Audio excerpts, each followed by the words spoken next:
she did them, and I was aware she did them, and I just didn't know how to stop her from doing perks, and I kept warning her about fentanyl because I have a lot of friends that lost their kids. So I'm part of that club now. And I used to beg her, and tell her, please stop taking them. You don't know what's in them. In my daughter's case, she didn't OD. For people that don't know the story, she was murdered by fentanyl. This is a picture of my daughter for the people that never seen her.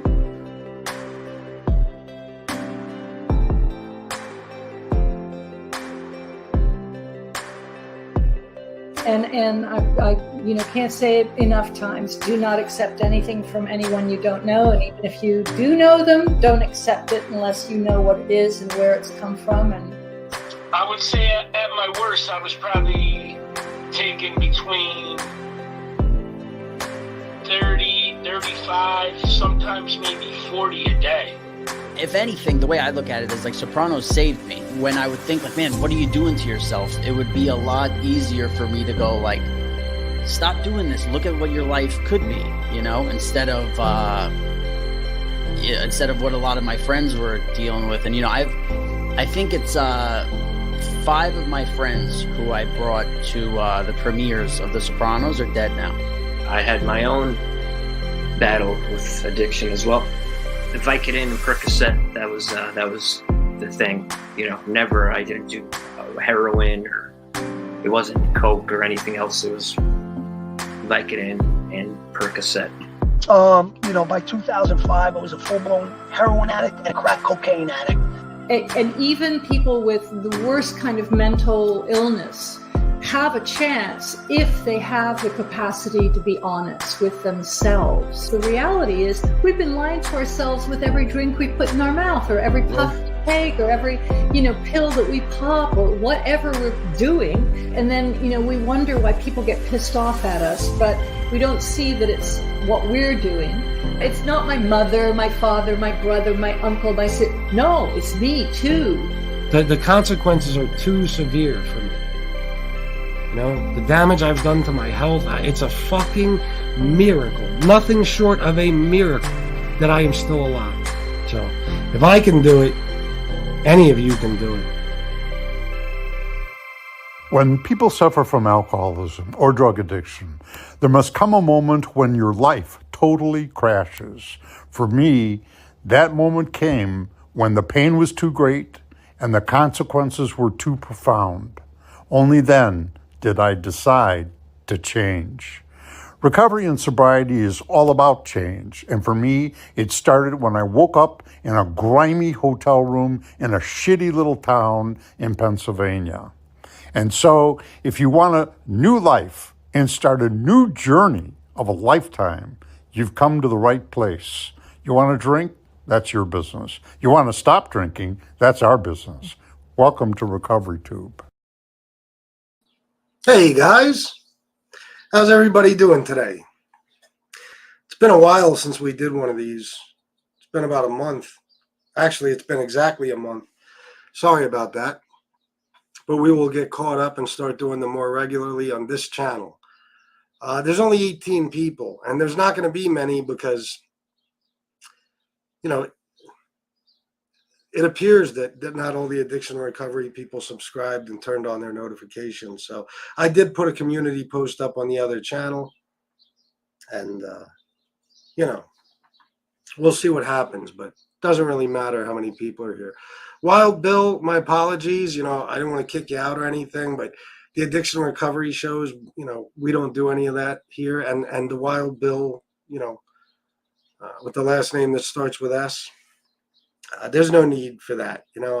I think the name is hilarious, honestly, but I don't need to fuck with her family. You know what I mean? It's just not me. So I got a couple of things to talk about today, guys. A couple of things that I've really had to think long and hard about whether or not I want to bring them up, but I assume I will, I'm going through some stuff right now. I'm sure many of you are too. Feel free to talk about anything you might have going on, anything that's stressing you, anything that's giving you cravings or, making you consider fucking up your recovery. Sorry, it's just the way I talk. I'm not a counselor. And I'll tell you a little bit about my issues right now. Let me do some shout outs. There isn't going to be many to do. Miss Can't Be Wrong, Dave, Antonino, Tom Sheehy, War, Sally. Hey now, Jesse Roth, Tom Sheehy, and that's Faxby. I think that's it. Nope, Sam the Man Yizzo. That's it for now. 26 people. We'll see if we get up to our usual, 60 to 100, but I doubt it on this channel. Not yet. I really wanted to start doing these streams on this channel, though, because I got, positive shit on this channel. The other stuff, a lot of negativity on the other channel. So, I figured I'd separate the two. A channel I could actually be proud of, I'm not a drinker, but I stayed up all night doing my mother's taxes. LOL, I wanted to drink. I got it sorted and done. Yeah, it's a shitty fucking month, man. I fucking hate doing my taxes, but I have to. I'm going to actually have to take a couple of days off because it's going to be very complicated this year. But that'll be later in the month. Yeah, I think so too, Sally. Pills are the devil's candy. I agree. That intro, which I love, that's probably my favorite thing, that I ever did. As far as any live stream or any intro or anything. I love that. I could watch it over and over all day. And a lot of it is about pills, even though that's not what I struggled with. Many of you have, and that's the big problem in the world today, right? Fentanyl, pills. So that's why I did that. And, it's tough to talk about for some of you, I'm sure. Hey now, FBS, the bird chirping is a very soothing addition to your studio's atmosphere. Now that I think of it, I think you're right. Yeah, I got my window open here. The birds are definitely chirping. It was fucking pouring earlier, guys. Pouring. Anyway, I watched something recently about this, trank dope again, whatever, the xylazine and fentanyl, whatever it is. And, we have somebody who, he doesn't appear to be here right now, but Chris Archilla, you guys know him from the chat. He lost a leg to this shit. And I was watching this thing. Matter of fact, I think it was just a guy in Kensington walking around talking to people. Those videos. And there was these guys showing the rotted flesh on their legs and shit. And the one guy, he had an arm, like his arm was like swollen this big around his hand, everything. It was crazy. It was so badly infected. And I think to myself when I see that, that's not enough to make them stop. It's that powerful. It's not even about making them stop. It's about not being able to stop. It's that powerful, this shit. I feel terrible for these people. I do, because there's nobody in this world who would want to be in that situation. Nobody. Nobody wakes up in the morning and says, I hope I get high enough to lose a limb today. It's fucking terrible, but you get hooked on this shit. And the drug is so powerful that even when you see your body deteriorating, literally, your flesh being eaten away and your limbs, damn near falling off or getting to the point where they have to be amputated. They still can't do anything about their addiction. It's really, truly fucking heartbreaking. A lot of people would call that weakness, but they don't understand addiction. They don't.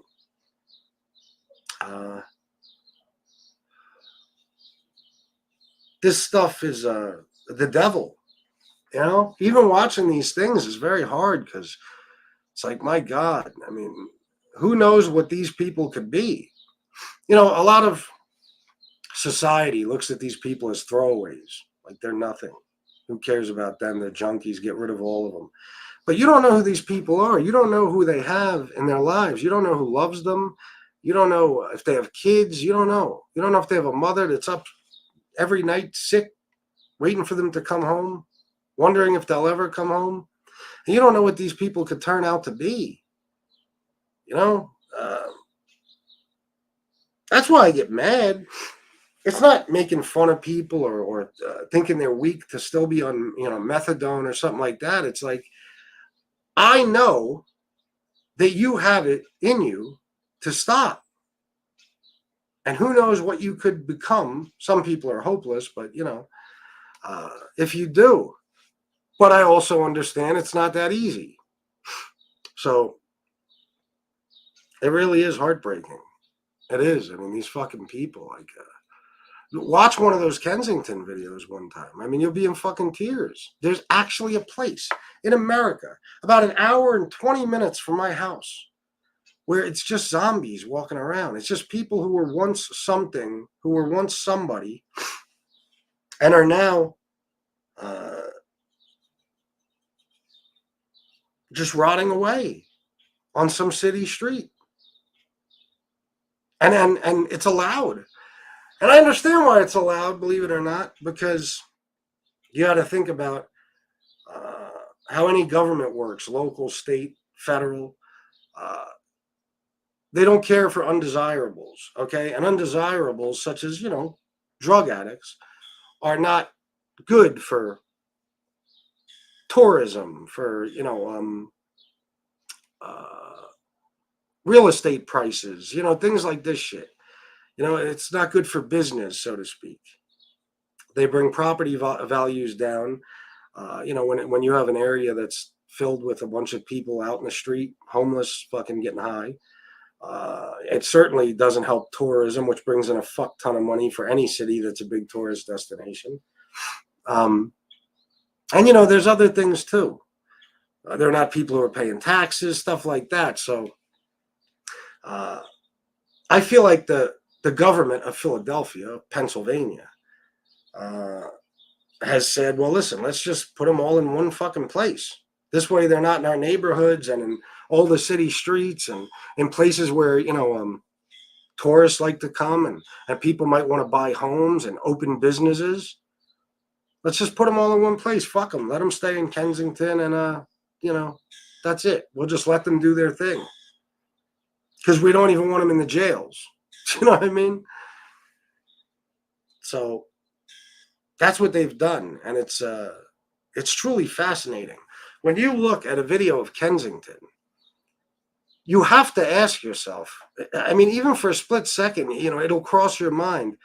This is happening in America? This third world country shit, this place exists in America. And, they're not going to put money into treatment. They're never going to do that. They've never been willing to. A little bit, yeah. But they make more money off of locking them up, so the money will keep going into the prison system. Let's build more prisons.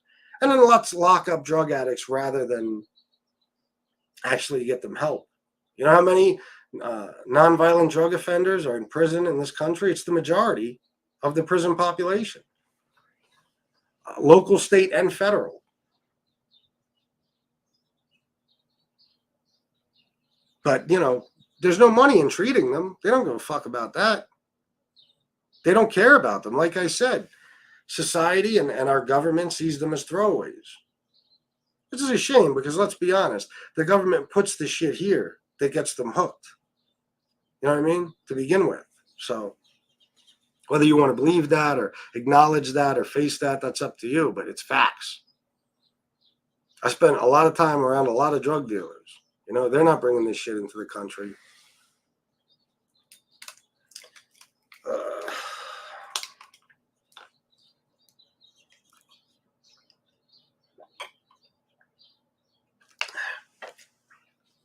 Me and my water, that's right, I said water, not water. I wish I had the cash to buy some properties and start sober living homes, get the right med pros to help. The funny thing about sober living homes is many of them are owned by drug dealers. Seriously, I'm sure there's people in here who can, like Tony Ducks, if he was here, could tell you that. That's a lot of drug dealers like to do that. easy way to make money. You buy some fucking shithole in the ghetto somewhere, because that's where a lot of these sober living houses are. You do a little bit of renovation if you have to, and then you could charge these ridiculous rates per week for each fucking resident. And usually these places are fucking disgusting. When I got out of jail in 2017, I went to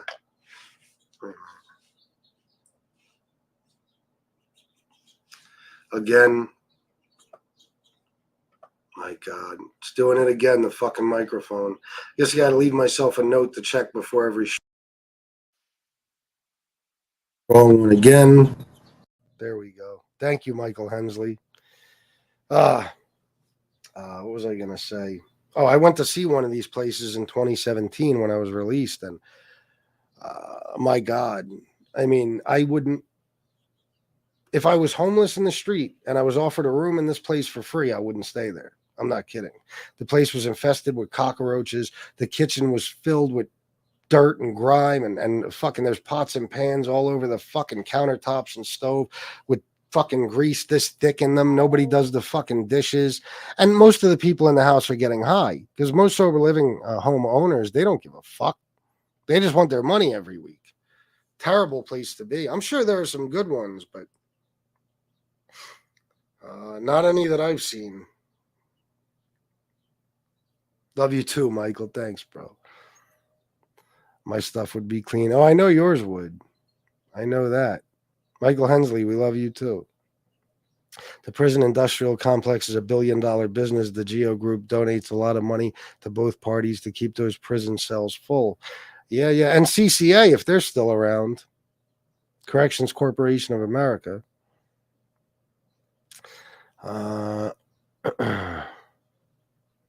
Yeah, Miss Can't Be Wrong. Most of the time. The vast majority of these people are miserable. They don't want to be junkies, but they can't get out of their own way.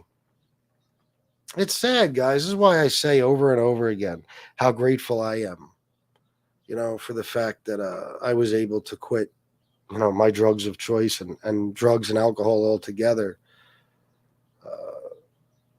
But, like I said, I was a little different. I never liked drinking. I loved doing cocaine. I'm not going to lie to you. I loved it. And that's a lot of the reason I would drink so much, so I can keep doing more coke. But I also loved being clean and sober, So once I was able to just get away from everything and go to that beautiful rehab in the hills, you know what I mean? And just, make some friends and get some therapy and just enjoy life away from that city and everything in it. And in a way to get away from myself for a little while, who I was. That changed everything, and not everybody's as fortunate. But, I was just physically addicted. So once you got me detoxed, I was good. And cocaine, it's very simple. When you can't do one without the other, no matter how much you love cocaine, if you're going to be off alcohol, you can't do cocaine. I tried it, in maybe 2008 to 2012. I told you, every now and then I had a girlfriend I would go out and drink with. And I had a friend, Andrew, may he rest in peace. He just died a couple of years ago.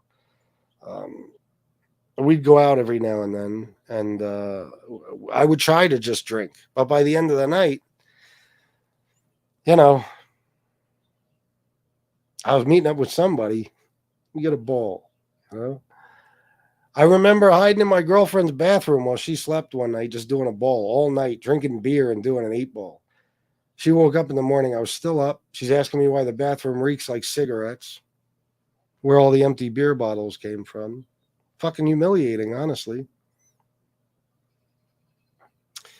People that have lived in a bubble will say, "Oh, just go to rehab, just quit." They have no idea it's not as easy as all that. No. Even rehab, it's the success rate isn't terrific. If you go to rehab once, I told you, one of the best friends I made in there was a very wealthy man, a multi-millionaire's personal friends with Donald Trump. Name was Greg.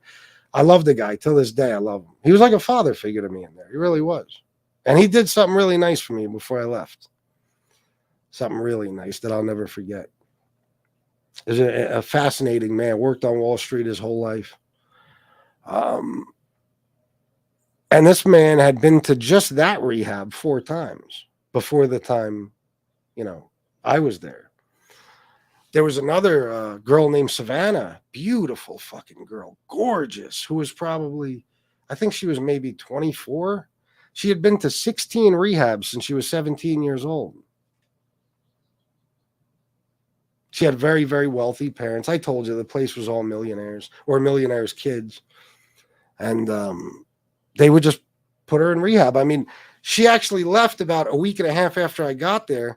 And then about a week and a half before I left rehab myself, her mother and father showed up there. We were all hanging out by the pool one day. And they're dragging her out of the car. And she was so fucking high. And I guess she was shooting meth and bath salts. And let me tell you something. To watch what she went through for the next 48 hours, I'm talking about, she was on so much shit. She was probably high for the next 24 after she got there. And then coming down from it. Oh, my God. They couldn't keep her in one place. She's running around the house like a lunatic, bothering everybody. We're all waiting to see the nurse, and she's knocking on the door, and she's itching herself, and she's all over the place. And I'm like, oh, my God, it looks like a living fucking hell. She's this gorgeous, beautiful girl from a wealthy family who could do anything she wants with her life. And her arms are eaten away from skin popping and all that other shit, She's got fucking skin grafts all over her arms. And terrible. Yeah, I believe it. I'm surprised it's that low. I was in there with another old woman, 74 years old. Name was Jane. Sweetheart. Absolute sweetheart. She got addicted to oxy and shit because of an injury a long, long time ago. And she had been to rehab several times. And it's like, this is a woman who would never do a drug in her life. Her family owns, a bunch of insurance companies, and she's, of course, part owner. Regular, straight edge person, square, And you don't even have to be in the streets. You don't even have to be a junkie, as they call them, somebody who's out looking to get high all the fucking time or using heroin and then they move on to pills. No. You could be a person who's perfectly normal, who's never done a drug in their lives, or at least has never been addicted to one. And then they go to the fucking doctor, they get handed these pills, and their life as they know it is over forever. But those doctors, don't worry, they're not locking them up. No, they could sell their drugs legally. They could push them on people and lie about side effects and long-term addiction and all that stuff. It's no big deal. No big deal.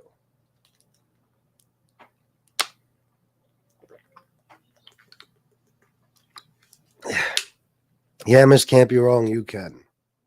You absolutely can. I think the only thing I ever did right in my life, well, not the only thing, but I mean, as far as my addiction or addictions is I never took dope and I never took pills. I mean, benzos, not opiates, not opioids, whatever the fuck.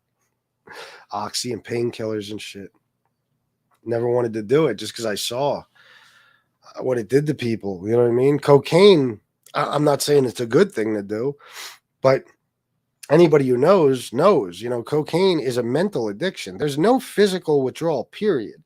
You could do cocaine every single day for 10 years. And then if you have the willpower, which is not easy to have because mental addiction can be stronger than physical addiction, you could stop. Or you could go to rehab and just stop. On your own, it's probably not going to work. But you don't need to be detoxed. You don't need to be on medications, maybe an antidepressant. But it's not like this other shit, the dope sickness. And I mean, it's just so brutal. But alcohol, I think, is worse. And that was my other drug of choice. So I was there too, Docs, pharmacies, and distributors can pay their way out. Yeah. When OxyContin was first introduced, doctors were told it was non-habit forming. Were they told it was non-habit forming, or were they telling people it was non-habit forming? Because I think at the very least it's both. But, I guess you can let them off the hook if they were told that. But how could they not know that? They're doctors. They understand medicine, pharmaceuticals. Oh, D. Gainey, of course. Alcohol, no. But Coke, yeah. I mean, I told you, I was in the psych ward. I got out of there. I didn't do cocaine for months, until I decided I just want to do it again. I didn't even accidentally relapse. I just made a conscious choice to start doing coke again. There was plenty of times where I would just stop for 2-3 days. But, the mental addiction was very, very strong and I'd go back to it. But once I got away, they don't do anything in rehab to treat you for cocaine addiction. Other than, like I said, they might put you on some sort of sleep medicine and an antidepressant, It's the alcohol withdrawal, and the opiate withdrawal. It's what you need to be treated for, what you need to be detoxed from. And benzos, of course. Benzos are also a nightmare, just like alcohol withdrawal. They knew after a certain amount of time it was habit forming, but it was supposed to be for people dying. Yeah, well, didn't turn out that way, huh? I think it was both Purdue was giving doctors major incentives to. Oh, you mean incentives to push the OCs? Oh, yeah. Well, that's what pharmaceutical companies do. I remember when I was in a psychiatrist's office once, and I forget the name of the medicine. It was a specific medicine. It might have been like Zoloft or Paxil or so. I forget what it was, but everything in this doctor's office, from his notepads to his pens to the clock on his wall to everything, had this name of this drug on it. And I said, "What is all this?" And he said, "Oh, the drug companies give it to us, It's like a way of advertising to the patients." I'm like, Jesus fucking Christ. But that's nothing. The incentives, bonuses, all types of shit. You remember the show Scrubs? I know it was a sitcom, but there's an episode where they talk about this gorgeous, beautiful, stunning blonde that came into the hospital, mini skirt, every fucking thing, high heels. And they're all drooling over her. And it turned out that she was from a pharmaceutical company. And one of the older doctors said to them, that's what they do. They send these beautiful women here to take the doctors out to dinner and show them a good time and stuff. And that's how they get them to push their drugs for them, the doctors, incentives like that. Unbelievable. But it's all legal. Unbelievable. Fucking college athletes can't get paid for filling stadiums, but that's illegal. But pharmaceutical companies pushing drugs on doctors or giving them incentives to push drugs on patients, no problem. No problem at all.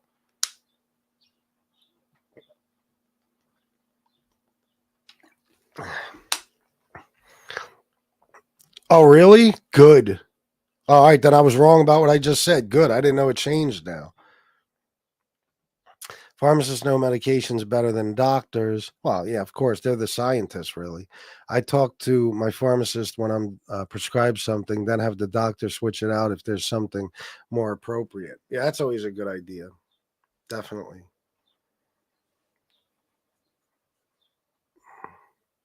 At one point, 28% of the adults in Kansas were addicted to opioids.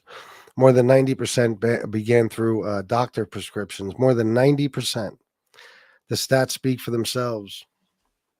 They do. They certainly do. By the way, I know I got the glare on the poster. I put the overhead light on today, but I actually like it. It looks like Cameron's dropping like a fucking ball of fire or something out of his hand. I like the way it looks. Hey now, a friend of mine worked on Scrubs. They shot it in a vacant hospital. The executive producer offered $1,000 to get into one of the morgue lockers. Nobody would do it. Really? Holy shit. Fuck that. Yeah, they do, Sally. What was that show that was just on Netflix months ago? That little series. What was that called? Painkiller? That was eye-opening as a motherfucker, wasn't it? Certainly was. 1,000. I'd say, let me get that dog. Sam the man. Yeah, well, for a G, I might too. You know what I'm saying? Fuck it. A G is a G, you know? Man.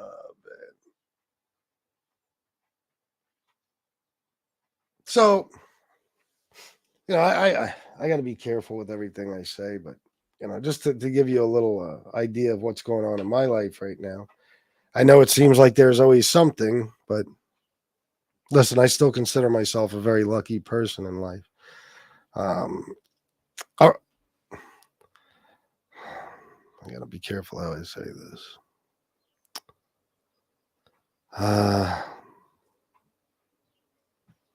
Two people very, very close to me, very, very, very, very close to me, have cancer right now.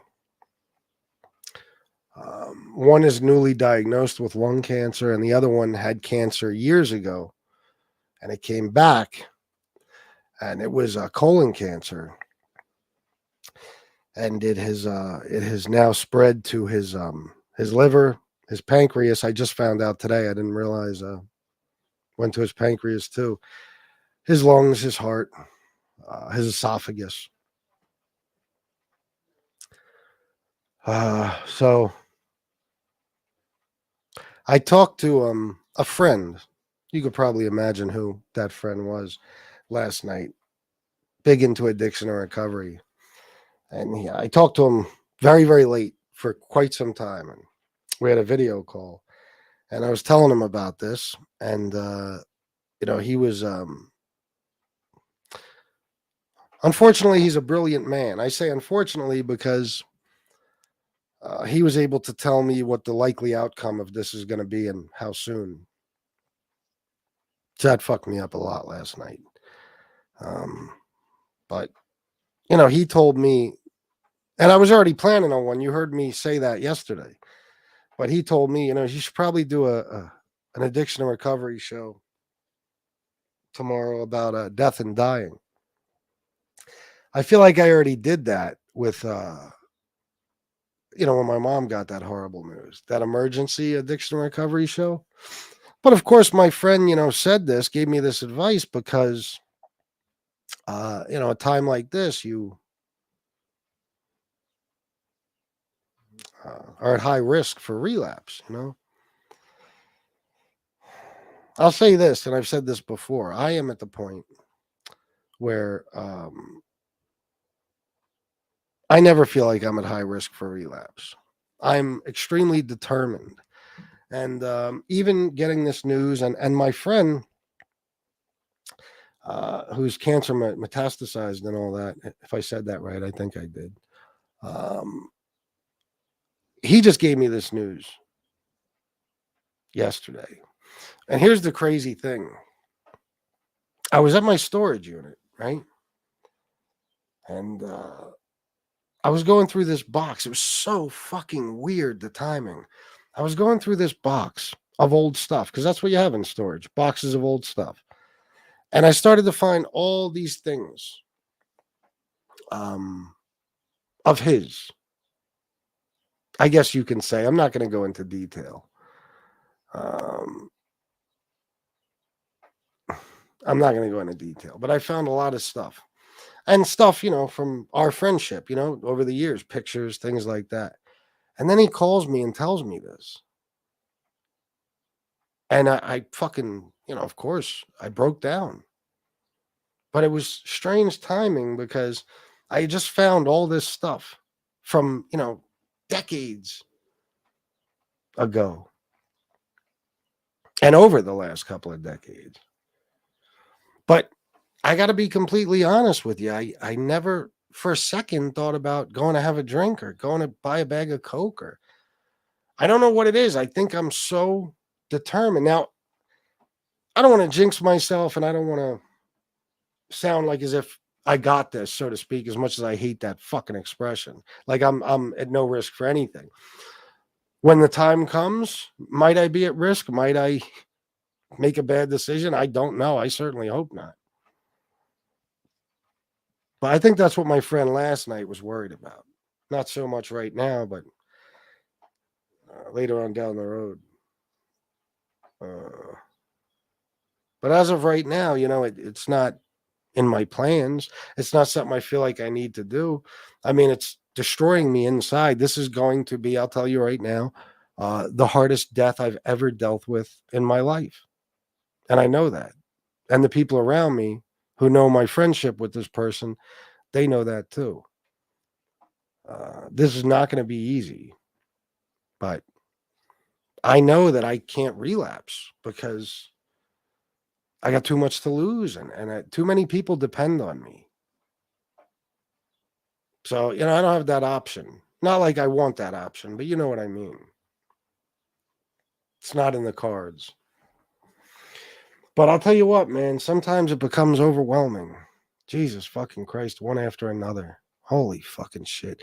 If I named, just in the last, since I've been on YouTube, how many friends I lost? And I'm not the only one. Many of you have. But it gets to the point, I'm not old enough for this shit. I've lost everyone, with the exception of a few people, and who knows how long that'll be. So many fucking people. I feel like I'm surrounded by death sometimes. I told you, I could give you a list a mile long of friends of mine and people I was close to that died young. You know what I mean? Since I was 16 years old, how many of them actually died? They all died so young. It's just, and of course, nobody should feel bad for me. It's, the people in my life who are suffering from these illnesses.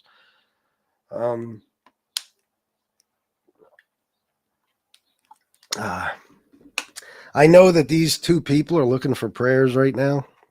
You know me.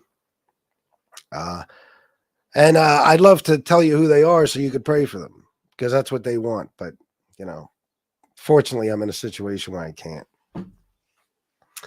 Unfortunately. I don't know. I just, I think about people who are much, much older, who have really lost everybody and what they must feel like, how overwhelming it must be. I think that's why some people are just tired and they don't want to be here anymore, because it's fucking, life is a killer. As stupid as that sounds. Somebody said to me once, we were talking about heaven and hell. This is a long time ago. And he said to me, Chris, how do you know we're not in hell? I said, what do you mean by that? He said, well, think about it. Think about life. The minute you're born, you begin to die. You start the process of dying. You know what I mean? And then throughout life, we all have to face so many tragedies and lose people and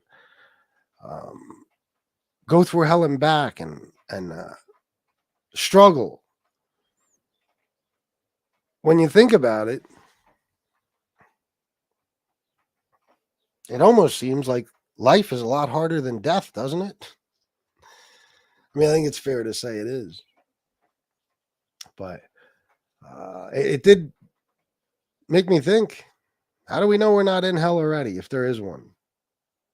Think about life. Think about Kensington. Think about people who are quadriplegic, blind. Think about it. Tell me that's not their hell. Anyway, I don't mean to be depressing, but this is just stuff that I have on my mind. Let me go through some comments here. Sorry, guys. I'm just ranting away.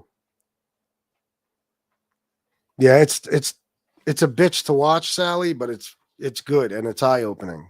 It's just too eye-opening. It pisses you off.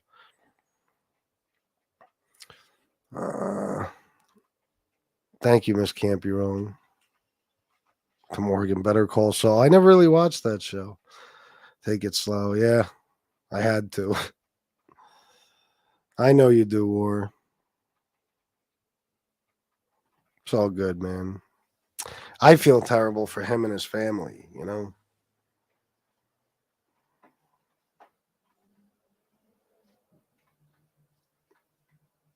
That's how I feel for.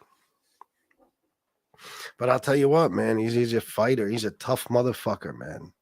I talked to him today, and he calmed me down. Don't worry, see, I'm around no matter what. I'm here. He said, I'm gonna, do things my own way, and I'll be all right. Kept saying I'll be around. So I guess he cheered me up a little bit. That's a tough motherfucker right there. Just got this news on Monday. And he's walking around with a smile on his face.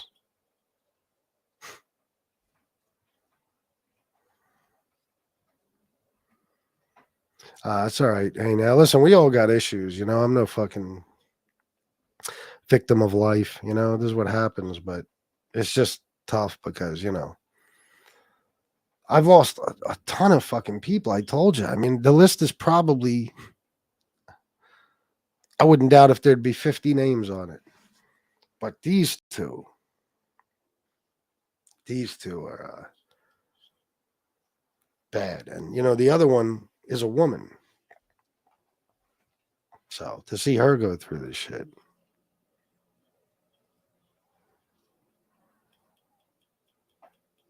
It sucks. Thanks, OC. Thank you, Sam the Man. Yes, it is. Well, I know you are, Miss Camp. You're wrong. I know a lot of you are. FBS, I got faith in you. I believe you'll stay clean. I really do. Miss Camp, you're wrong. I'm such a stubborn motherfucker. I'm so headstrong that I wouldn't even give my enemies the satisfaction. If nothing else would stop me from relapsing, that would. But trust me, long before that, I would have already made the decision not to because, I got people I love who actually depend on me. But if somehow I was to the point where all that didn't matter to me, I still wouldn't give them the satisfaction of seeing me relapse.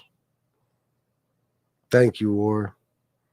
Yeah, Miss Camp, you're wrong. I have her. I'm very, very lucky. Jane Creek, I'm sorry to hear that, man. Miss Camp, you're wrong. Very sorry.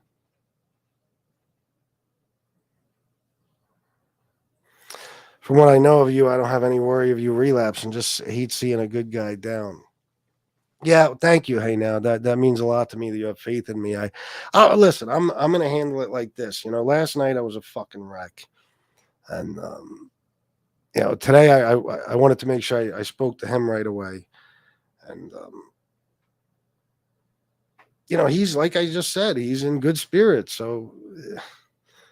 Even though, is there a part of me that feels like he's maybe fooling himself a little bit? It really doesn't matter. That's what you got to do, Sulking and sitting around crying about your situation all day and feeling sorry for yourself will not make you any better. Nothing might, but that certainly won't. Being positive, though, that might help. It just might help. Yes, thank you. Very thankful for everyone here.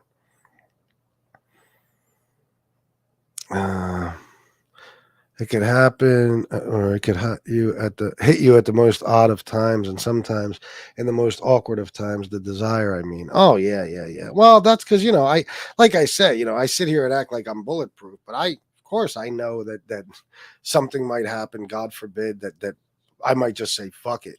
And but I'm going to tell you the truth. If something that bad happens, I'm going to do it with a purpose. You know what I mean? I'm not just going to relapse and then spend my life as a drug addict. I'm going to relapse and then end it. If something that bad were to happen, I'm not going to live like that anymore. Nope.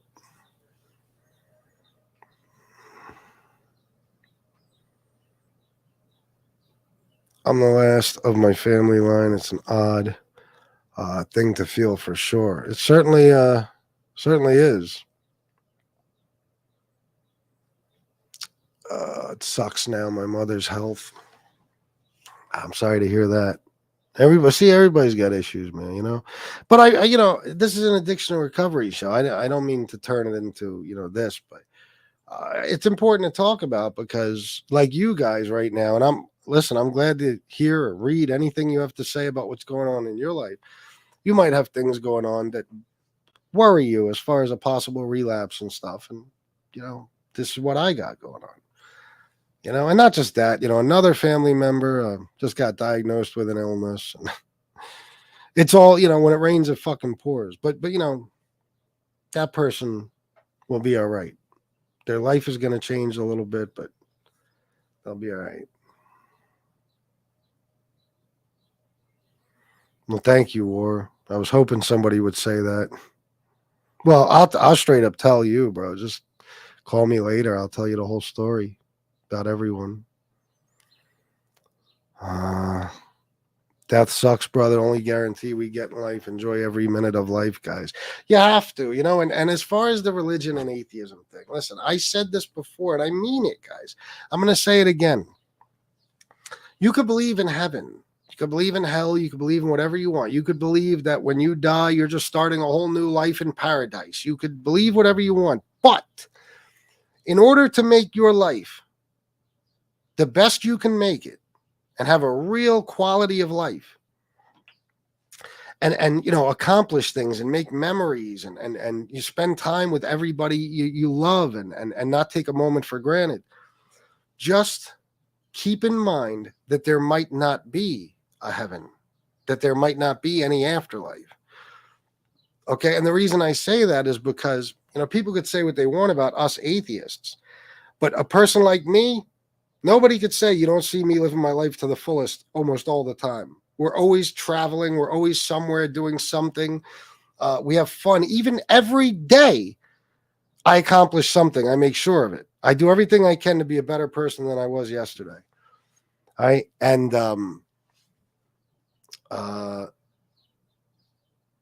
the reason is because in my mind, when I die, that's it. I'm not going anywhere. The fun is over.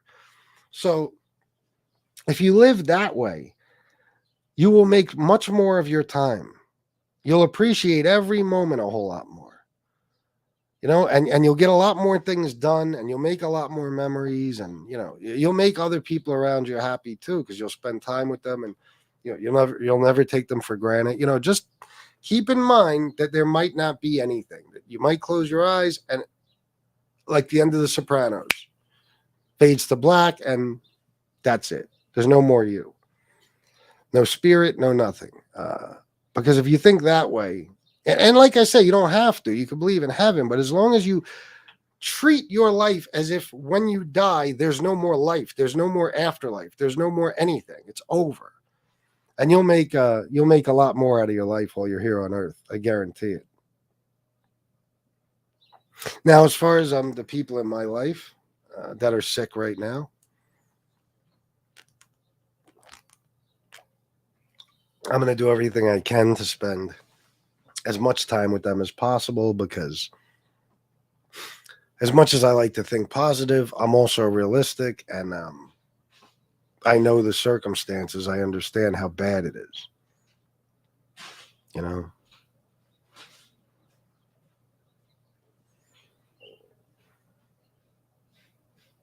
Hold on, guys.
All right, guys, sorry about that.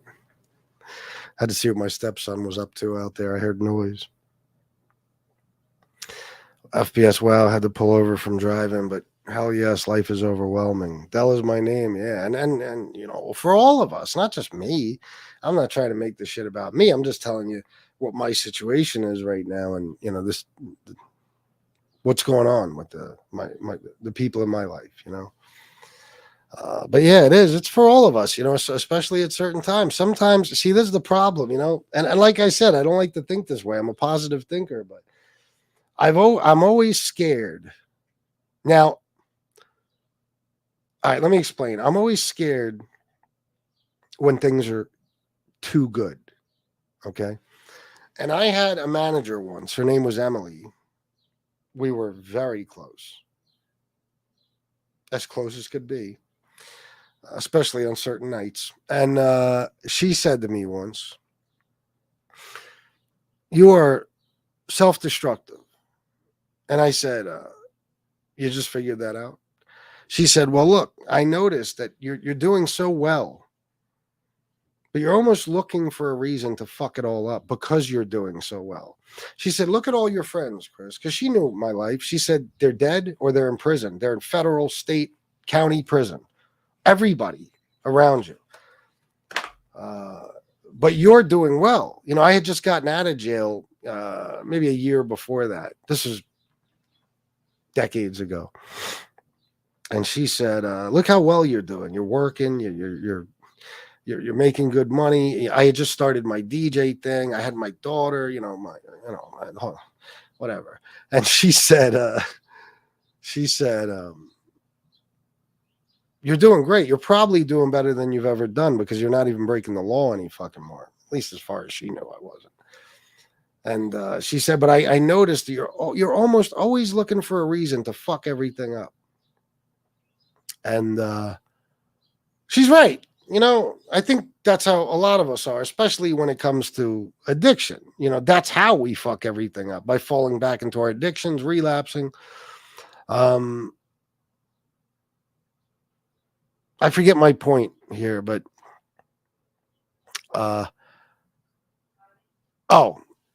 that's why I get scared. You know, what she didn't understand is the way my mind worked, just because of things I had been through in life. Anytime things were too good, and this is, you know, probably still the way I am. I'm going to tell you right now, when things are real good, even now, I get scared, because when things are terrible, they're terrible. Nothing to lose. Can't get worse, right? Well, it can, but you know what I mean. When things are really bad. When things are really good, the bottom could fall out at any moment. Anything could fuck it up. You could lose somebody that you didn't expect to lose, and there could be a tragedy. Anything. Somebody close to you could get hurt, and it ruins your whole life. That happened to me.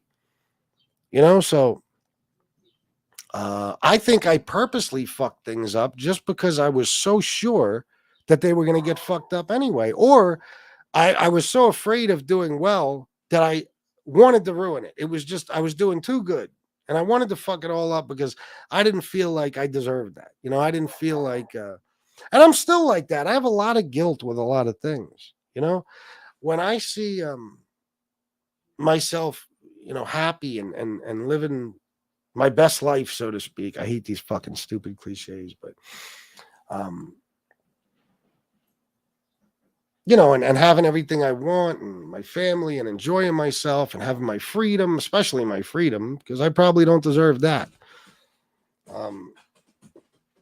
I feel guilty because, you know, there's people in my life who have died who were way better people than me.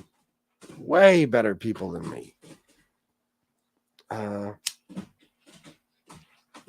So I quite often wonder, you know, how did I wind up doing so well? How did I wind up having so much luck?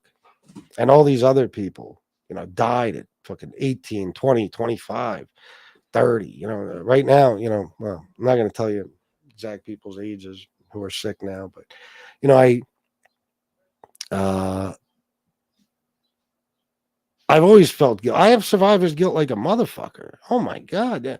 My friend Dink, I mean, if you guys knew who this kid was, I mean, Jesus fucking Christ. He had a very tough upbringing, grew up in a very tough area, was a street guy, 100%, Golden Gloves boxer, tough as a motherfucker. Good looking black kid, you know. Could get any girl he wanted. Any girl. Had a charisma, a fucking, you know, just a glowing personality. You know, you wanted to be around him. He was, you know, everything positive, you know. And a fantastic father, and he helped his family, and so many people depended on him. And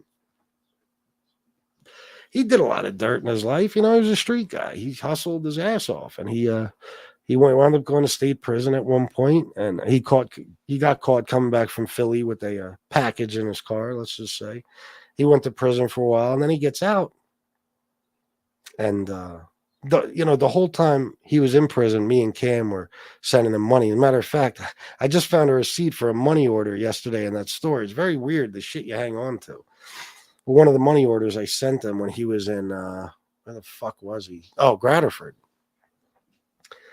And he gets out of prison, you know, and we all kind of, you know, reunite, you know, me and Cam and him, we're always best friends. And then I'm DJing at Mars Lounge one night in Harrisburg.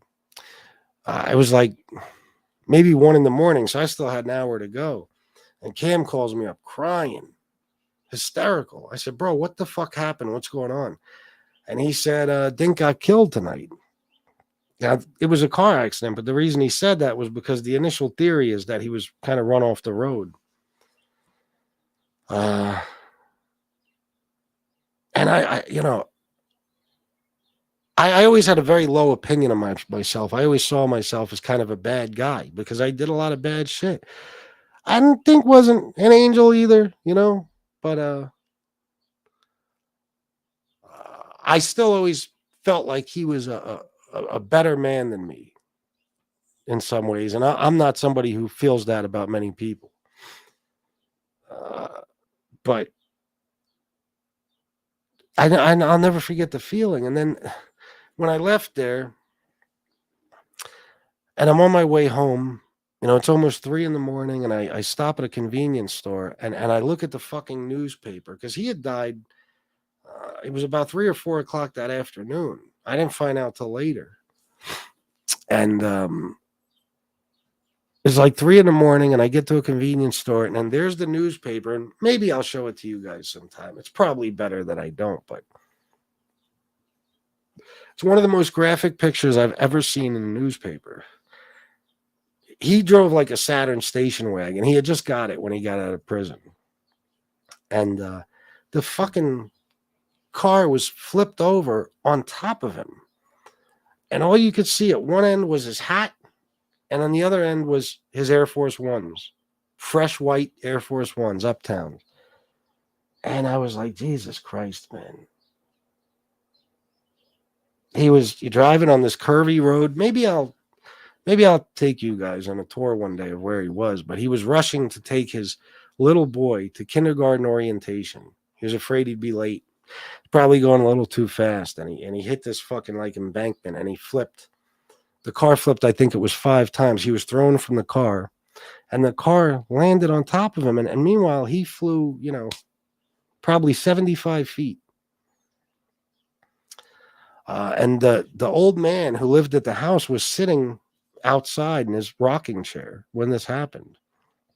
And he told us that he walked over to Dink, and Dink was still breathing. And he grabbed his hand, and as soon as he grabbed his hand, Dink took his last breath. Until this day, I wonder, how in the fuck am I still walking the earth when people like that didn't make it, died in such horrific ways? I have friends, females, who were school teachers and shit, who got breast cancer and died at 30 fucking years old. I mean, all types of shit. I had a friend whose car flipped. I think she was 19 at the time. Car flipped. The wheel came off. The car flipped. The front driver's side wheel on her brand new Cavalier. The car flipped, and she was 8 months pregnant. It killed her and the baby. Woman never hurt a fly.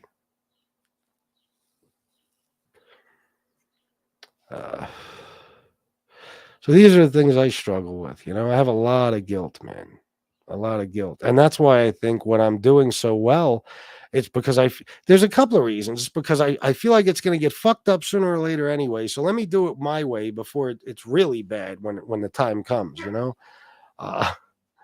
And then, you know, there's a part of me that does it because I just don't feel like I deserve anything good or any happiness in my life.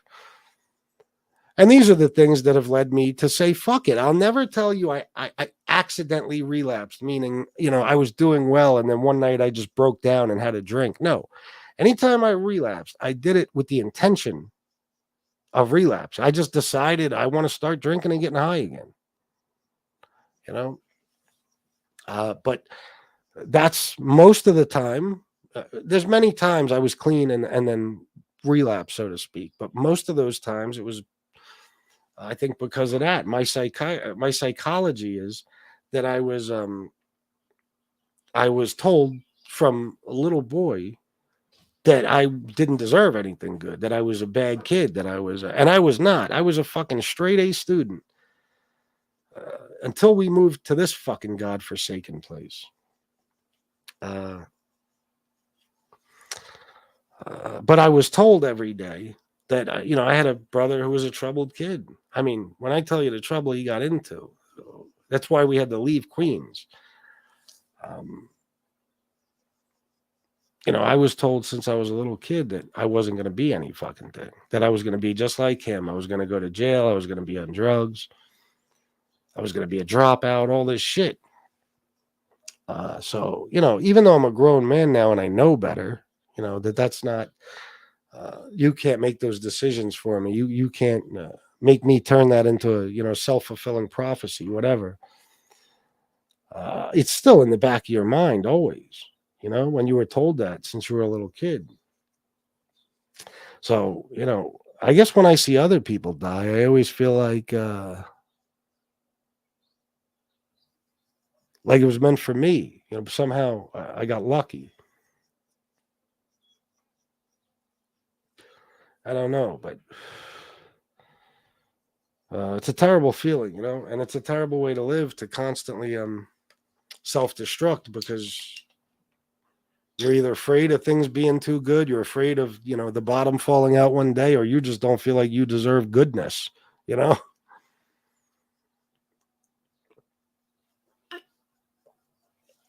I think I just made up a word there, not sure. FBS, this isn't hell. We know what hell is, an Irish bar where every day is St. Patrick's Day, right? Yeah, and we lose every hand of, is it poker or blackjack? I forget. Yeah. Chris Maltasanti. Thank you, Del. That's tough, man. And, you know, I don't know. If the worst happens, I'll fill you guys in more, but I can't do that now. FBS, what do you say to people if asked, do you want to drink? Well, I'm never in that situation, luckily, Sam the man. I don't do anything as far as hanging out with friends and going to places, you know, where I would even be offered a drink. I'm with my family all the time, or I'm alone. You know, and I would just, I'll tell you what I would do. If it was somebody who knew I was clean and sober and they offered me a drink, I'd probably break their fucking face. Okay. If it was just somebody who didn't know and offered me a drink, I would just politely say I'm clean and sober. You know, I mean, we go to restaurants, then the first thing they ask you is, do you want a glass of wine, or, you know, do you want, you know, they have the list of different types of alcoholic beverages they offer you. And in that case, you know, you don't have to go into, oh, I'm clean and sober, I got almost 5. You just say, I don't drink, thanks. You know.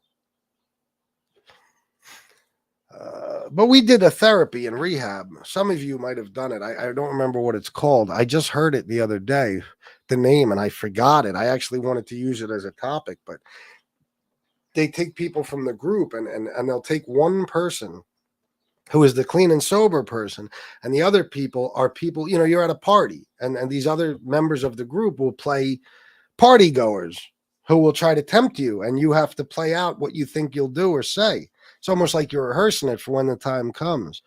And shit like that is very therapeutic. You know, it really is, because, you know, those times are going to come eventually, you know?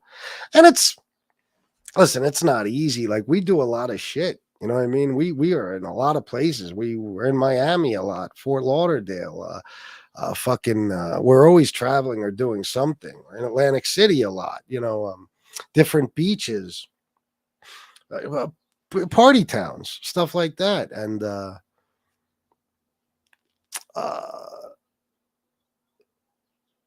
I forget what I was even going to say, but, or why I got into that, but, oh yeah, it's just tempting. There's a lot of temptations. You know what I mean? It's like, you see, like, concerts we go to, you know what I mean? Like, in 2 years, we went to 2 Bone Thugs and Harmony concerts. We love going to see them, you know, and everybody's lit. You know, they're smoking weed right in the fucking crowd. The fucking Bone Thugs and Harmony are smoking it on fucking stage. They're passing the blunt around the fucking crowd, which, to me, you got to be a fucking psychopath looking for herpes to hit that shit.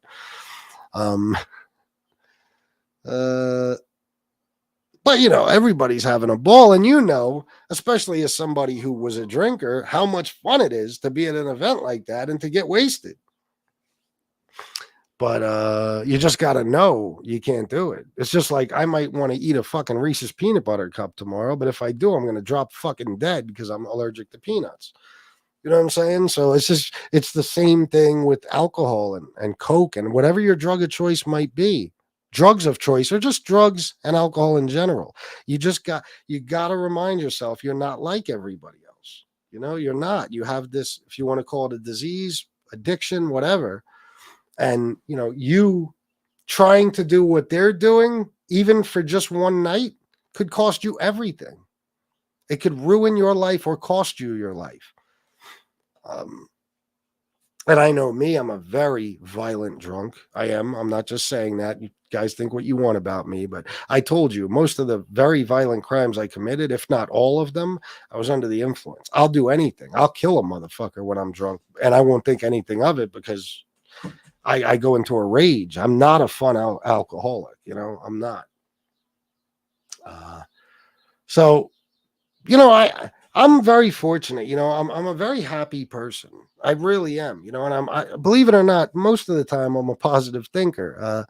So it might not sound like it after everything I just told you, but my sobriety has brought me so much that I know how easily I could lose all of that. You know what I mean? And I'm not willing to. I'm just not willing to. I know that the happiness I'm feeling on any given day would not exist if I was still using. I know how bad my situation could be if I was still drinking or doing cocaine or both. I know. You know, I've been there. I've been through hell and fucking back.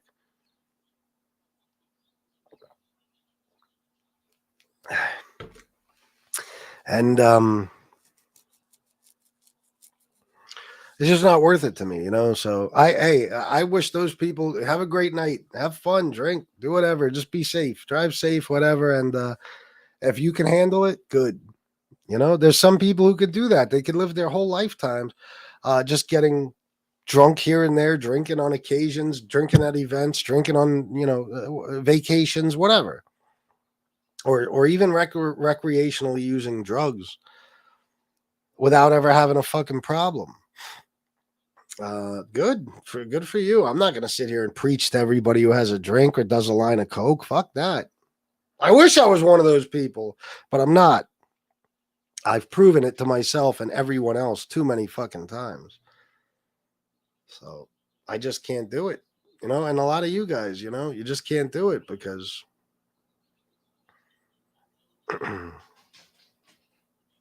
it could be the last time you relapse. Could also be the last time you ever do anything. You know, I knew of a girl who, this chick did cocaine for years and years and years, every fucking day, morning, noon, and night. And one day she woke up and did a line like she always did, and her heart stopped. You know, so you never know which time might be your last. And now holy fuck. Let me tell you something. I would just take the bullet train, okay, before I would even do a bag of coke, because I have such a good chance of dropping fucking dead anyway. You have no idea. Now, of course, the majority of cocaine, even today, I'm sure has no fentanyl in it, but you never know which bag will. You never know. So I might as well just cut out the middleman and get it over with, because I know that's ridiculous, because most likely it won't have that in it. But you get the point I'm trying to make. You have to have a death wish now to buy a bag of coke and do that shit. You know? Really? What is it, Jane Creek? I'm curious. My stepdad passed away due to stomach cancer in 2013. I'm sorry to hear that, man. You know, when I was talking to my friend today, I said, you know, I'm convinced that none of us are going to leave this earth without getting that shit at some fucking point. It's fucking insane. I know so many fucking people, and I've lost so many people to that shit. It's like, and that's another thing, you know. I wrote a poem one time. I used to write poetry. I was very good at it when I was a teenager, and I wrote something one time like I can't remember the exact wording, but something like you know, give me an answer. If there's really a God, how can you explain things like cancer? You know what I mean? And this is when I was a teenager, so I was always that type of thinker and shit. You know what I mean? And that's why, like I said, I always had questions about religion. Even when I was, you know, growing up as a Catholic, my mother took me to an Easter play when I was 12 years old. And we left there, and I said, Ma, there's something seriously wrong with this story. Seriously wrong. So that's just sick, man. Life is, it could be tough, but it could be beautiful too. You know, that's why you gotta appreciate every moment. You know, like, God forbid I got the news my friend just did 2 days ago. You know, if I got that news tomorrow, I'd be devastated, but I'd also, you know, have to say to myself, well, look at your life, you know? I mean, it was tough at times. You lost a lot of people. You went through hell and back, but you lived it your fucking way. I always live my life my way. You could ask anybody. You could ask Shanna. I do things my way, and nobody gets in the way of me doing things my way. No fucking buddy.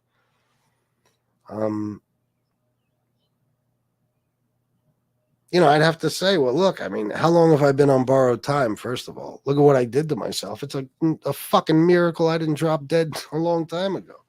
And I'd have to say, you know, I would have to focus on all the good fucking times. You know, that's why, like, vacations for me and Shanna are not just, you know, a getaway. When we are on vacation, you know, and we don't have to deal with the dogs or the responsibilities of just being an adult, the house, you know, we don't have to deal with cleaning and cooking and all this shit. You know, that's why people love vacation. When we don't have to deal with that, we have the best time together. You know, we're together every minute. We make the most of it, and it's like we fall in love all over again. Whether we go away for 2 days or 2 weeks. And that's so important to me because, you know, a marriage can get stagnant. You know, you can get sick of each other. But as long as you know, have fun and you do things and experience new things together, you know, it's very hard to fall out of love with each other. So, you know, those times are so precious to me. You know, I told you, am I doing great with money? No, of course not. None of us really are, right? I mean, maybe some of you, but can I afford the trips today that I was taking the last couple of years? Not as easily. Okay. But I will fucking spend money on an experience before a possession any day of the fucking week. You have all this shit. You don't need 90% of it. Look at my fucking storage unit. You know that I've probably kept. I threw away 90% of everything I dug out of my storage in the last 3-4 days because I don't even know I had it. You don't need it. But when you spend money on a vacation or some sort of experience together, an event, you know, you make memories and you get closer and you fucking, you know, it's one of those things that God forbid you are in your deathbed. You can look back and say, God, I'm glad I did that. God, I'm glad we got to spend that time together. You know what I mean? Like, you don't want to live your life sitting around. You don't want to live your life hoping and wishing for things. You got to make things happen. Got to make things happen. Miss Can't Be Wrong. Yeah, pretty much. This is a hypothetical, of course. Yeah, that's certainly true, Miss Can't Be Wrong. It certainly is. Lost my mom 2 years ago. Oh, shit. And honestly, what the fuck? I'm sorry. I can't put the... And honestly, it has me fucked up. I'm sorry. I can't read. Lost my mom 2 years ago, and honestly, it still has me fucked up. Excuse the profanity shit.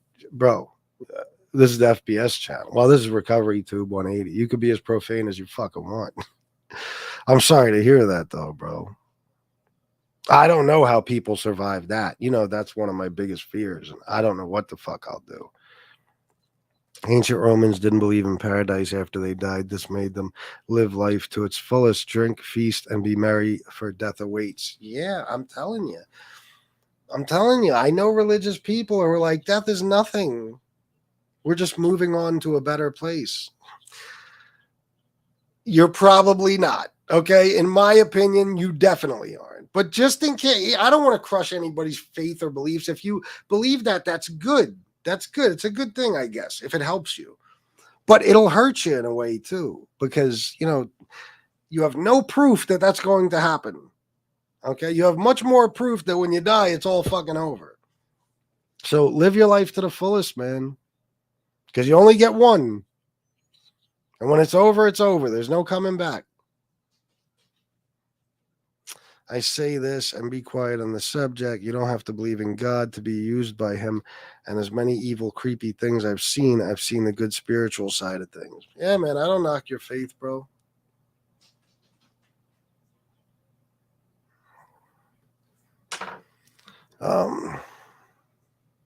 What's up, Benny Diova? Thank you for being here.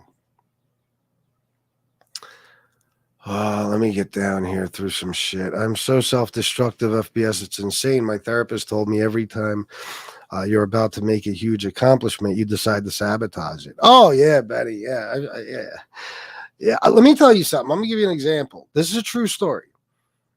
Once my daughter was born, now I had to go to jail for a while. I did. But when I got out, and by the way, man, you want to talk about, oh, man, some possessions that are just invaluable. I found some letters that I wrote to my daughter when I was in jail, talking about, you know, I love you. I can't wait to come home and be with you and your mom, and what a good life we're going to have together, and stuff that really made me tear up yesterday. And I found a lot of stuff from when she was a baby and shit that's, you know, worth more than anything in this world to me. But I got my shit together like you'd never believe. I mean, not long before I had a seizure. I was in critical condition, cardiac intensive care, and I was a goddamn mess, and I basically had to start my whole life over. Once she was born,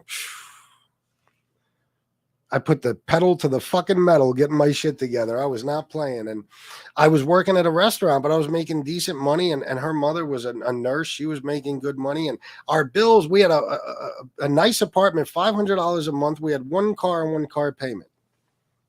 And utilities. That was it. You know what I mean? So we were doing fine. But then the DJ thing came along, and holy fuck, man. I mean, I started to see money I never thought I'd see legally. Never. I was making a fucking fortune at a very young age, you know, and I say what, 22 years old, maybe I really started DJing professionally. And I was living it up, and I was experiencing things and meeting people and making a ton of money. I was doing so well.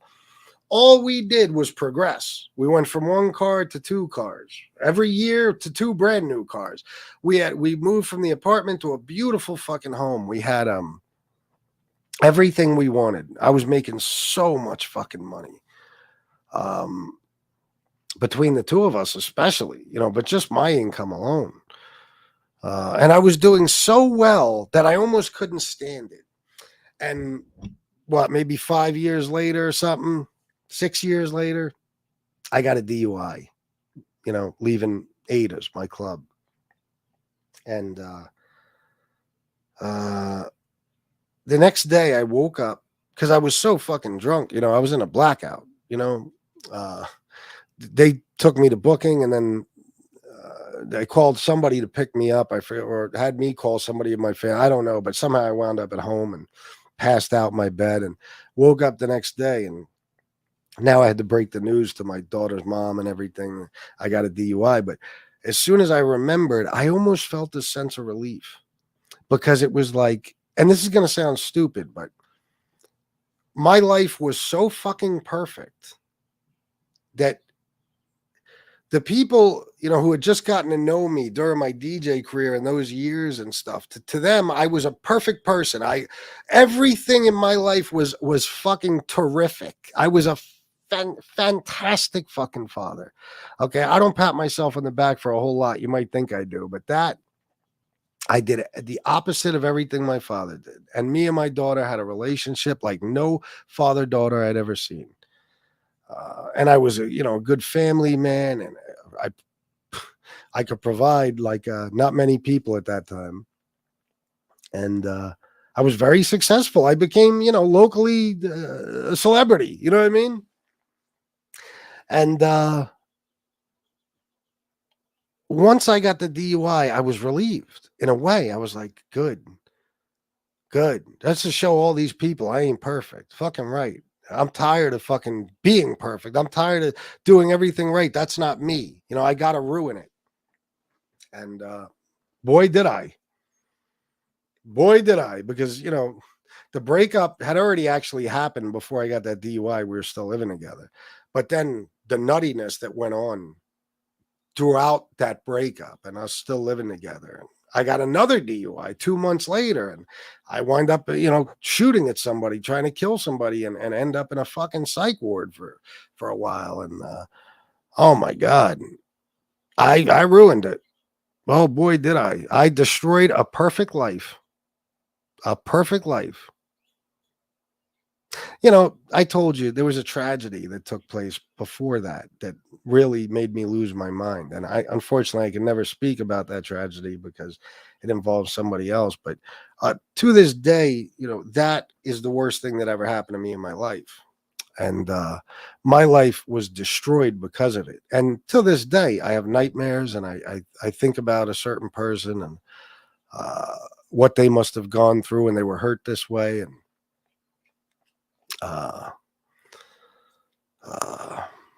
man, when something happens to somebody and you're this big bad street guy with all your guns and all your bullshit, and then people are afraid of you and stuff, and something happens right under your fucking nose to somebody you love more than anything in this world, the guilt from not being there to help them will make you suicidal. And it did for about 15 years after. I didn't even really begin to get over it until I went to rehab. And I remember I told the story in the first group I was in, and every single person in that group was crying hysterically by the time I was done, including me. But that happened, and it's when I decided time to self-destruct, and I ruined my life. I had another, 4 or 5 good years there after all that nuttiness happened, where I was working a great job, making great money. My daughter was living with me, every other week. I had a nice apartment. I bought myself a car. I was making fantastic fucking money. In fact, I was making fucking probably triple what my bills were. And then, I lost that job, and it was time to self-destruct again. I tried looking for a new job for about a week. And then I said, fuck that. Let's hit the streets. I remember a friend of mine, you might know of, after I lost my job, we started hanging out again, so to speak. And he said, hitting the streets again, right, Chris? Well, he called me C, but it's almost like he had just been waiting. Yeah, man. And I fucked everything up again. Destroyed my health. Went back to fucking jail. Wound up in a hotel. But I'm not self-destructing this time. I'll die first.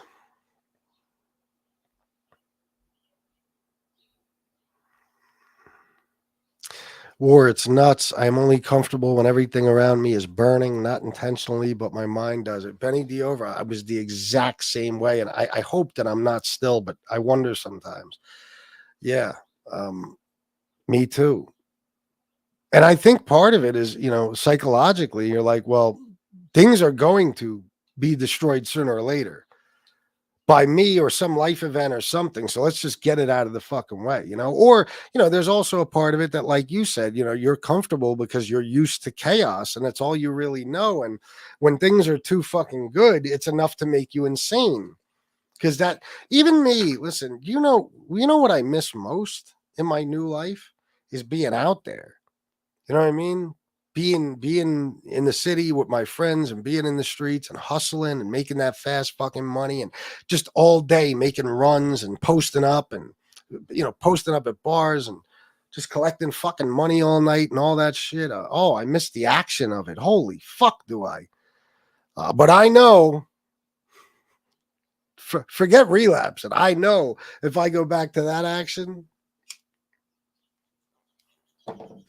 I miss it like a motherfucker, man. I miss it. You think I like making money this way? I like making money that way. I remember when I got that really good job in like 2008, I got my first paycheck. It was a fat paycheck. And this dude said to me, see, doesn't that feel good? Because he was kind of lived the same life I did. He was like, doesn't that feel good, man? To get that much money legally? I said, no, it feels good to get this much money illegally to me, like, because it takes me 5 minutes to make this much money. This fucking paycheck took me 50 hours, That's the way I always thought. I always had that street mentality. And I still do to an extent. I know that the biggest chance of relapse for me, so to speak, is not using drugs, it's selling them. There's not a day that goes by that I'm not, if I'm struggling or something, or there's not enough money in the checking account, we got to dip into the savings. It's like, I just want to grab a couple of ounces and start hustling again. That's where my mind goes. It's just like a criminal who might have been, a burglar or an armed robber his whole fucking life. He starts struggling. It's still very much in him to pull out a gun and go run into a bank or anything else,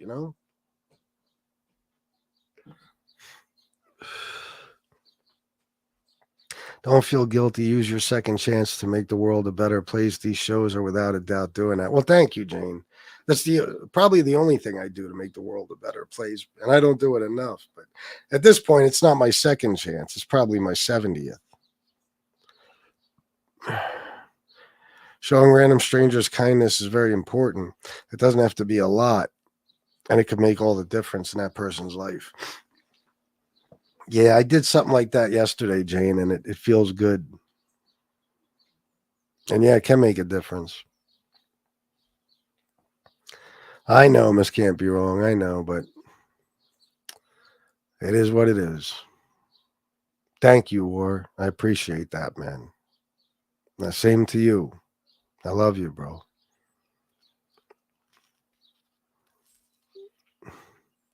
Recovery has so many forms. A lot of it is related to everything but drugs. It's true. I guess that's another thing that is a great deterrent. FBS, knowing what I was in the past, and what I do if I did that stuff again. Oh yeah, man. Let me tell you something. One night of drinking, my marriage is ruined. Because let me tell you, I want you to close your eyes and imagine something. Think about how brutally honest I am. Brutally. Think about how my words cut like a fucking knife. Now add, I don't know, 15, 20 shots of rum, or, a few mixed drinks, several mixed drinks, or whatever. And imagine the things that would come out of my mouth. I don't have to imagine it because I've heard them all. Shannon would see another person that she never saw. And that would be the end of it. She would never look at me the same way again. Even if she said, it's okay, I understand. She would never look at me the same way again. My weapon, I think, in life is my fucking words. And where did I get that from? My father. You know what I mean? He could say things to you. He said things to me as a child, and my brother. He ruined my brother. Ruined him. And he would say things, man, that holy shit. They stick with you forever. Forever. And unfortunately, that's one of the character traits I inherited, I don't hold back. I don't. Even with friends. I'm not saying I'll sit there and curse them out, make them feel bad about themselves, but I'm brutally honest. I'll tell you real quick where you're fucking up and what you got to do to fix it. And I feel terrible sometimes because it's like, Jesus, look what you just said to them. But I don't have, it's not in me to bullshit people. You know what I mean? It's not in me to sit there and tell you how great you're doing when I see you fucking ruining everything.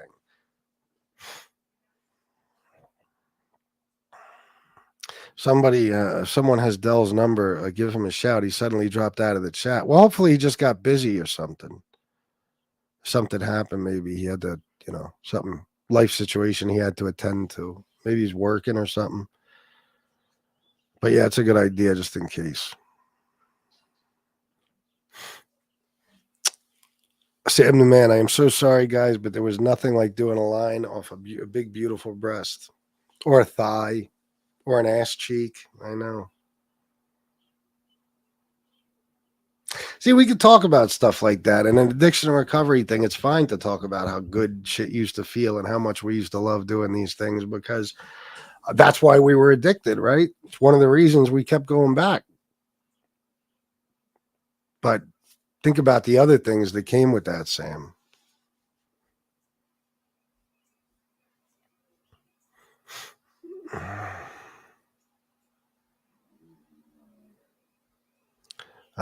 I'm in the same way. Oh, I'm sorry. I'm the same way. Anything good that comes in my life, I chase it away. Self-sabotage is a motherfucker.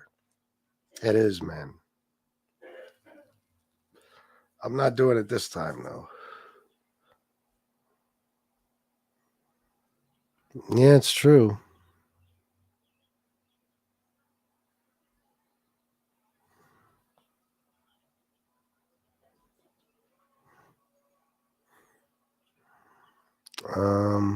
I was the same way. People said my words hurt.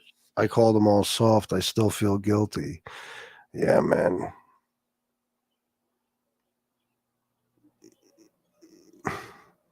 Sometimes you could do a lot more damage to a person with your words than you can with a gun and a knife. I mean, psychologically, it fucks people up. Bobby Tracksuits, me too, what? Self-destructive?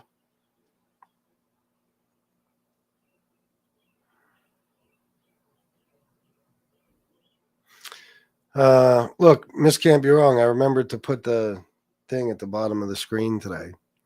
So I guess I'll start to end the show. I'm going to go, guys. I got to do some things today, I got to go see some people and shit. So I won't be fucking around with my storage today. I'm going to have to skip a day. And I'll come on and do a regular show tonight. We have a lot to talk about. But remember these numbers to reach the National Addiction Hotline. Write that number down, Suicide and Crisis Lifeline, easy enough, 988. And please go to nextdistro.org. Fill out a little information, watch a stupid video, get your Narcan, and carry it with you. You could save a fucking life, you can save a life. And you never know when you might even come across somebody who's in the middle of an overdose or something. So that's it, guys. Write those numbers down. Keep them close. Keep them in your pocket, your fucking purse, your man bag, your wallet, your fanny pack, your fucking between your titties, inside the brim of your hat, or the lining of your hat, whatever the fuck. If you're a kangaroo, keep them in your pouch. And I'll see you guys next time, all right? Stay strong. Continue on your road to recovery and don't fuck it up. I love you all. And until next time, salute.